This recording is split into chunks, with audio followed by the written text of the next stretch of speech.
തുടങ്ങിക്കഴിഞ്ഞ് മിക്ക റിലേഷൻഷിപ്പുകളും ഒരു 3 മാസം കഴിയുമ്പോഴത്തേക്കും ബ്രേക്കപ്പ് ആവുന്നു എന്ന് പറഞ്ഞ് കേട്ടിട്ടുണ്ടോ? അത് എന്തുകൊണ്ടാണെന്നറിയോ?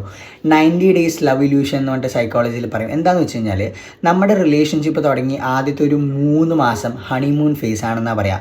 ആ സമയത്ത് നമ്മുടെ ഉള്ളിൽ ഡൊപ്പാമൈൻ എന്ന് പറയുന്നത് ഇങ്ങനെ ഫ്ലഡ് ചെയ്തുകൊണ്ടിരിക്കുകയായിരിക്കും. ആ വ്യക്തിയുടെ അടുത്ത് ഭയങ്കര ഇഷ്ടമായിരിക്കും, അയാൾ ചെയ്യുന്ന എല്ലാം നമുക്ക് നല്ലതാണ്, ഭയങ്കര കെയറിങ് ആണ്, ക്യൂട്ട്നെസ് ആണെന്ന് പറഞ്ഞാൽ നമ്മൾ നടക്കും. പക്ഷേ ഈ 3 മാസം കഴിഞ്ഞു കഴിഞ്ഞാൽ റിയാലിറ്റി കിക്ക് ചെയ്യാൻ തുടങ്ങും.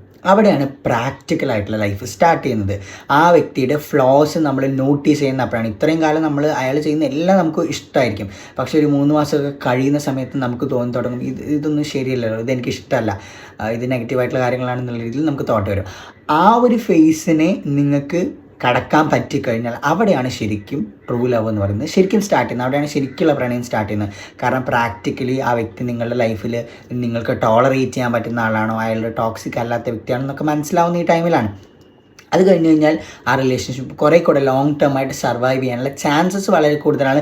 എന്നിട്ടും പൊട്ടിപ്പോവാട്ടോ, 1 വർഷമായിട്ട് 2 വർഷമായിട്ട് 3 വർഷമായിട്ട് 6 മാസമൊക്കെ ആയിട്ട് പൊട്ടിപ്പോകുന്ന ആ റിലേഷൻഷിപ്പുകളുണ്ട്. പക്ഷേ എങ്കിൽ പോലും നമുക്ക് ആ വ്യക്തിയെ കുറച്ചുകൂടെ നന്നായിട്ട് മനസ്സിലാക്കാൻ പറ്റുന്നത് ഈ ഒരു 3 മാസം കഴിയുമ്പോഴാണ്. അങ്ങനെ അല്ല 3 മാസം കഴിഞ്ഞിട്ട് ടോളറേറ്റ് ചെയ്യാൻ പറ്റില്ല എന്നുണ്ടെങ്കിൽ അവിടെ തന്നെ വെച്ചാൽ റിലേഷൻഷിപ്പ് ബ്രേക്കപ്പ് ആയി പോകും. അപ്പോൾ ഇതേപോലെയുള്ള റിലേഷൻഷിപ്പ് വീഡിയോസിന് വേണ്ടി don't forget to follow Vijil Babu.